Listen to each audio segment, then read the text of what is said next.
All right, so everyone's talking about new year, new you, but you know what? I think you're already pretty great. But we could all use a little boost, right? So today we're going to take a deep dive into this roadmap I found. It's called It's Time to Lock in 2025. Okay. And it claims to be like the ultimate guide for transforming your life in 2025. Ambitious. Totally. So we're going to break it down, see if it's all hype or if there's some real nuggets of wisdom in there. Sounds good. So the first thing this roadmap jumps into is all about cultivating a growth mindset, Right. which I feel like is everywhere these days, but is it really more than just like positive thinking? It's definitely more than just affirmations. Okay, good. It's really rooted in this research by Carol Dweck. She's a psychologist. And basically, the idea is that our abilities aren't fixed. We can actually rewire our brains to embrace challenges and see setbacks as learning opportunities. Oh, so instead of saying, ugh, I'm terrible at math, you'd be more like, okay, I can get better at math if I practice. Okay, that makes sense. It's a subtle shift, but I can see how that can make a big difference. Yeah, it's not just about skills.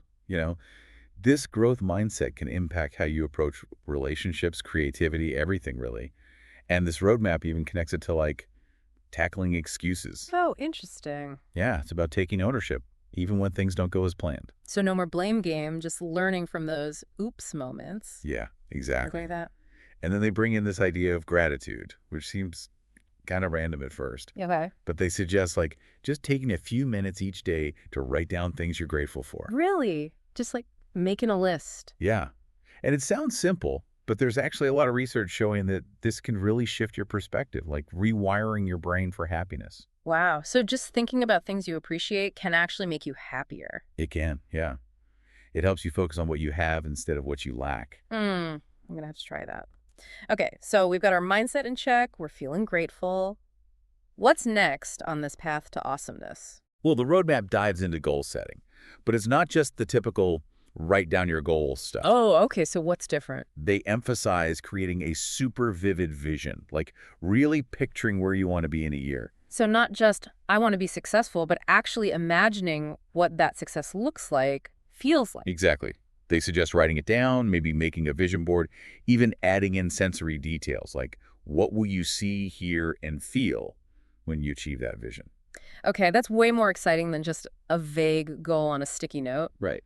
But then how do you turn that big vision into actual steps? Is that where SMART goals come in? Yeah, but they take it a step further. Okay. They suggest reverse engineering. So start with your ultimate goal and break it down into smaller, 90-day goals. Okay. Then those get broken down into monthly milestones and then weekly tasks. So it's like creating a rate map with checkpoints along the way. Yeah, exactly. I can see how that would make even a huge goal feel less overwhelming. Right. And they also emphasize celebrating those milestones, those little wins along the way to keep you motivated. Ah, that's a good reminder. It's easy to get so focused on the end goal that you forget to enjoy the journey. Exactly. Okay, so we've got the mindset, the vision, the goals. But I feel like something's missing. Like, what about taking care of yourself? You're right. That's the next big piece. The roadmap calls it the mind-body connection. Okay. It emphasizes that physical health is crucial for mental clarity and, having the energy to actually achieve those goals. Yeah, makes sense. It's hard to be productive when you're exhausted. Exactly. And they go deeper than just generic advice like eat healthy, exercise. They actually talk about the science behind it. Like what? Well, for example, they delve into how sleep deprivation affects your brain, your mood, your decision-making. Oh, so pulling all-nighters to work on a project might actually be backfiring? It could be, yeah. They also talk about different types of exercise and how they benefit you. Okay, like how? Like high-intensity interval training can boost your metabolism and reduce stress, while yoga can improve flexibility and focus. So it's about finding what works for your body and your goals. Exactly. And with food, they encourage a balanced approach, focusing on whole foods but not being afraid to enjoy treats occasionally. So no crazy restrictive diets. No, it's more about listening to your body and finding what fuels you best. I like that. This is already so much more insightful than those generic New Year, New You articles. Right. But there's one area that I think stresses a lot of people out, and that's money. Does this roadmap cover personal finance? Oh, yeah. They don't shy away from it. They actually lay out a 4-step plan for taking control of your finances. Okay, I'm all ears. First step, Mm. track your spending. Like really track it. They recommend using budgeting apps like Mint or YNAB. So it's about getting really detailed with where your money goes. Yeah, you'd be surprised what patterns you start to notice when you really pay attention. Probably. Okay, then step 2 is creating a budget, but not the kind that makes you feel restricted. Oh, good. It's about being intentional with your money, aligning it with your values. So you're not saying no to everything fun. It's more like making choices about where your money goes. Exactly. They even suggest trying different budgeting methods to find what works for you. Hey, so it's all about finding what fits your lifestyle. Yep. Step 3 is building an emergency fund. They recommend having 3 to 6 months of living expenses saved up. So if something unexpected happens, you've got a cushion. Exactly. It's about peace of mind. Okay, that makes sense. What's the last step?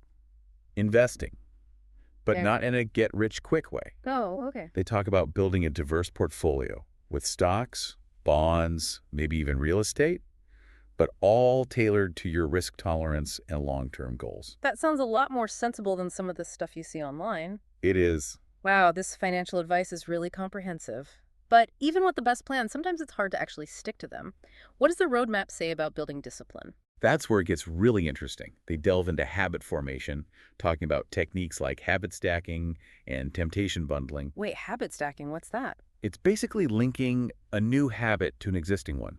Like, if you want to start meditating, you could pair it with brushing your teeth. So you're using an already established routine to make the new habit stick. Exactly. And temptation bundling is pairing something you enjoy with something you need to do. Okay, I need an example. Say you love listening to podcasts. You could only allow yourself to listen while you're working out. Oh, that's smart. So you're making exercise more appealing. Right. They also talk about understanding your chronotype, which is like your natural sleep-wake cycle. Oh, interesting. So you can figure out when you're most productive and schedule your most demanding tasks for those times. Okay, so it's all about working with your body's natural rhythms. Exactly. It's not just about willpower. It's about understanding how your brain works and setting yourself up for success. This is great stuff. So we've covered mindset, vision, health, finances, even discipline. What else is there? Well, next up, the roadmap gets into something that's often overlooked: relationships. It's not just about individual hustle, it's about the connections that support us. Ooh, I'm intrigued. I feel like that's a topic we could spend a whole deep dive on. Totally. Well, I guess we'll have to save that for next time. Sounds good. All right, so we're back, and I'm ready to dive into this whole relationships as a superpower thing. Yeah, it's interesting, right? It is. I think we get so caught up in our own goals that we forget how important our connections are. Totally. And the roadmap actually calls it a relationship revolution. Ooh, dramatic. Right. It's not just about having a ton of friends. It's about having those healthy relationships that really lift you up. Okay, so quality over quantity. But like, how do we actually do that? Well, the roadmap breaks it down into 3 main actions. Okay. First, it tackles the tricky topic of toxic relationships. Ooh, yeah, that's a tough one. It is, and it encourages you to think about those relationships that drain your energy or bring negativity into your life. But what if those are like family members or longtime friends? That's hard to just cut them off. Right, and the roadmap doesn't necessarily say to completely cut people off. Okay. It's more about setting boundaries and learning to communicate your needs. So having those tough conversations, even if it's uncomfortable, Exactly. It's about protecting your own well-being. makes sense. Okay, so we've dealt with the toxic relationships. What's next? Investing in the good ones. Okay, the ones that bring joy and support. Exactly. The roadmap challenges you to think about those people and how you can nurture those bonds. So like making time for them, even if it's just a phone call or a quick text, Yeah, it's about those little gestures that show you care. and actually being present when you're with them, like putting down your phone and actually listening. Yes, that's so important. And then the last piece of this relationship puzzle is what they call strategic networking. Ooh, networking. That word makes me think of awkward business events. Uh-huh. I know, right? But it's not about that. Okay, so what is it about? It's about building relationships with people who share your goals and values, people who can inspire and support you. So it's like finding your tribe, those people who get you. Exactly. It could be joining a group, going to events, even connecting with people online. It's about being proactive and seeing networking as a way to learn and grow.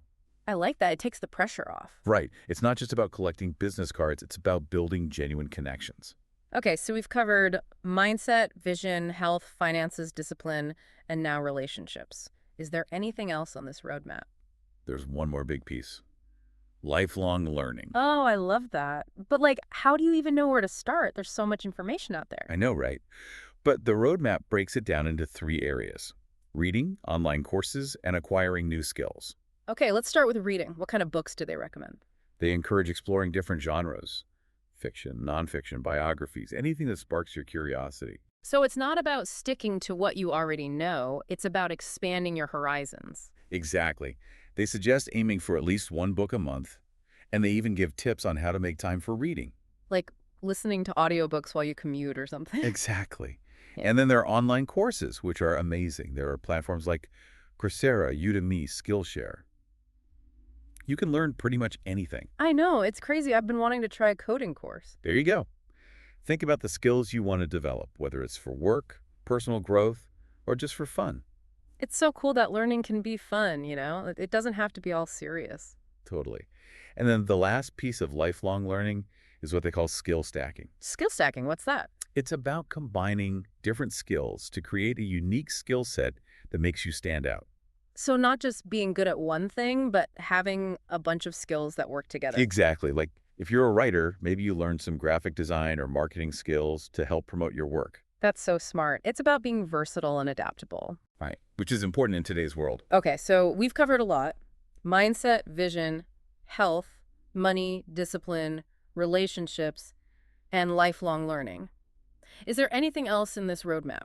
There is one final piece that I found really powerful. It's about shifting our focus from me to we. Okay, I'm sensing a theme here with this whole revolution thing. You got it. The roadmap talks about the importance of giving back, contributing to something larger than ourselves. I love that. But there's so many causes. How do you even choose? Well, they suggest 3 main ways to give back. Okay, let's hear it. First is volunteering your time and skills. So thinking about what you're passionate about and finding opportunities that match your interests. So it's not just about donating money, it's about getting involved. Right. It could be anything from volunteering at a soup kitchen to mentoring someone to supporting a local charity. There are so many options. There are. Then there's sharing your knowledge and resources. Okay, like teaching or mentoring. Exactly. It could be sharing your expertise online, teaching a class, anything where you're using your skills to help others. We all have something to offer, right? We do. And lastly, there's what they call practicing everyday kindness. Oh, I love that. Just those small acts that brighten someone's day. Exactly. Like giving a compliment, holding the door for someone, just being a little more mindful and compassionate. It's about making the world a little bit better, even in small ways. Exactly. This roadmap is really inspiring, but I can imagine it feeling a bit overwhelming with so much to take in. Yeah, I can see that. So, what are your final thoughts on how to actually put all this into practice? So we're back for our final look at It's Time to Lock In 2025. And wow, we've covered a lot of ground. We have. But out of everything, what stood out to you the most?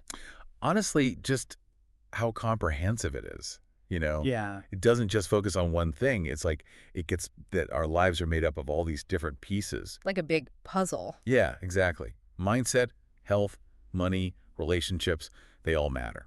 And it doesn't just talk about those things. It actually gives you tools to make changes. Right. It's not just theory, it's practical. And one thing it really hammers home is that real change takes time. Oh, absolutely. It's all about consistency. No quick fixes. Nope. It's about building those habits, showing up every day, even when it's hard. Like they say, Rome wasn't built in a day, right? Exactly.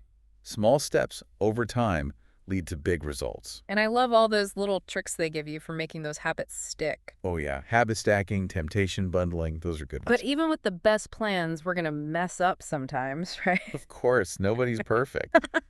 So what does the roadmap say about dealing with those setbacks? Well, it talks a lot about self-compassion. Okay. Like being kind to yourself, recognizing that you're human and you're going to make mistakes. So no beating yourself up when you slip up. Nope. It's about learning from those mistakes and moving on. And celebrating the wins, even the small ones. Definitely. Those little wins keep you motivated. So as we wrap up this deep dive, I want to leave everyone with a little challenge. All right. Think about one tiny step. It could be something that takes just 5 minutes that you can take today to move towards one of your goals. Like what? It could be anything. Scheduling that appointment you've been putting off, reaching out to someone you miss, spending 5 minutes researching something you want to learn. I like that. It's about taking action, no matter how small. because those small actions add up over time. Exactly. So as we kick off this new year, let's remember that it's a journey, not a race. And we're all in this together. Exactly. Thanks for joining us on this deep dive into It's Time to Lock In 2025. We hope you found it helpful and inspiring. We did too. And remember, keep learning, keep growing, and keep those goals in sight. Until next time.